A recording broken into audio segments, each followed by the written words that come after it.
Tani unë doja në fakt që për librin të Flisja si mund të flitet në një rreth miq, shokësh në një tavolinë kështu. Po më këtë se kam çik të vështirë këtë, po lexoj këto që kam shkruar.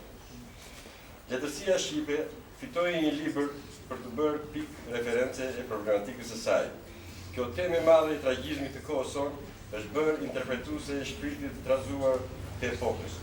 E kujtoni vallë filmin Kur një ditë të trokasësh në portën time, kur një ditë të trokasësh shpirtin në portën time, është një film italian i cili shfaqet në vitet 80 për një tragjedi familjare që lidhet me besoj të gjitha si në Se un giorno busserà la mia porta. Titolo originale. Edhe është pak a shumë e njëjta temë, një njëjtë i vështirë, por e shkruar nga një autor tjetër, nga një vend tjetër me një histori tjetër. Dhe këtu doja të analizoja rëndësinë që merr në tema e madhe e drogës në letërsi. Dhe për herë të parë, siç e thash, është një autor, Shimio Gjini, i cili fut duart në këtë temë të madhe.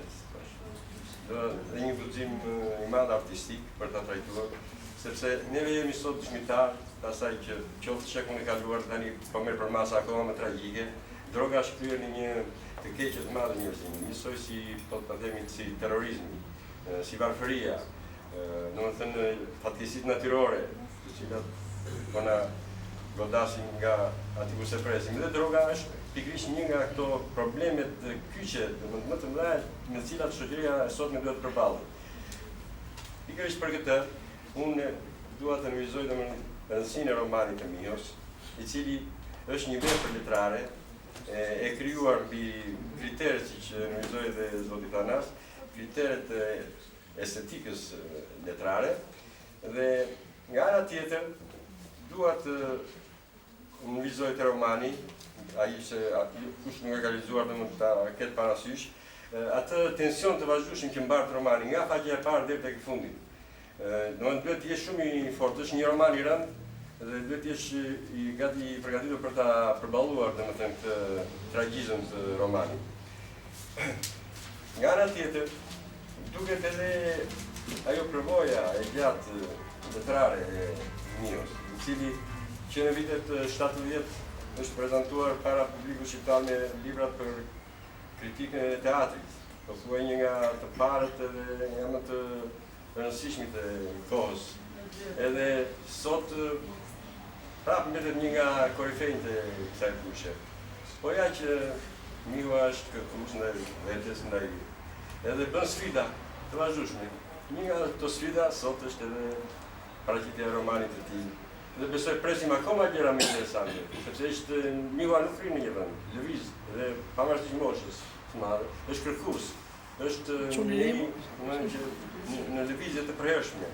Do t'i prek të gjitha fushat, dhe besoj që me këtë përvojë, me këtë vështrim që ka ndaj jetës, ndaj zhvillimeve bashkëkohore, me siguri ai do ketë ide të tjera dhe do na befasojnë përsëri. Unë them që libri i Mio Gjini, mos qoftë më tepër, qoftë për këto që thash, është një thirrje. Një thirrje njerëzore. Në tërë këtë kalvarin e gjatë të vuajtjeve, nuk duhet të triqet as familja, as shoqëria, derisa viktima e përgjakur në duart e tyre të ngrihen për të kuptuar se ajo që dikur nisi aventurë, shumë shpejt mund të kthehet në një fatkeqësi të tmerrshme.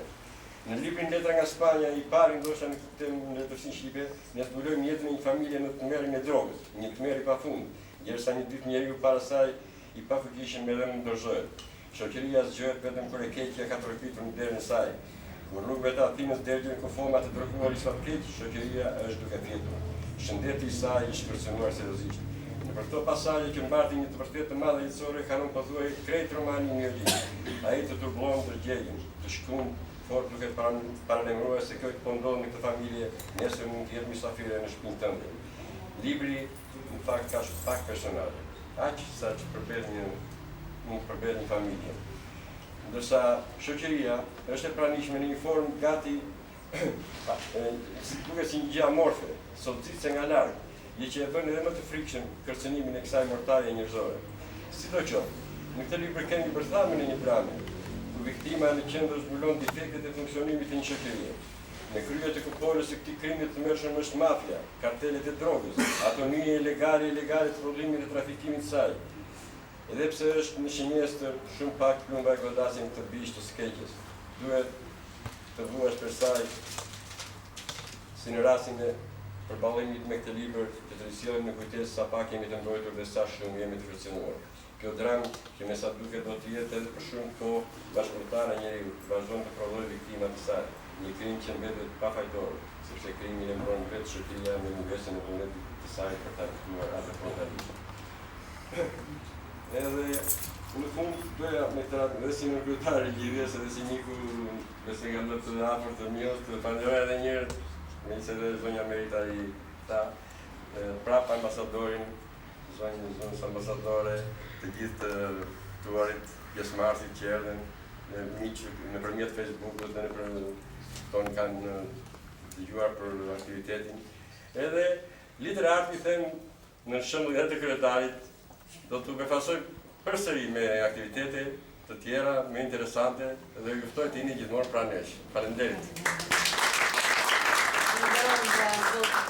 Stefan Martiko dhe alëm radhën tani aktores Genoveva Redi.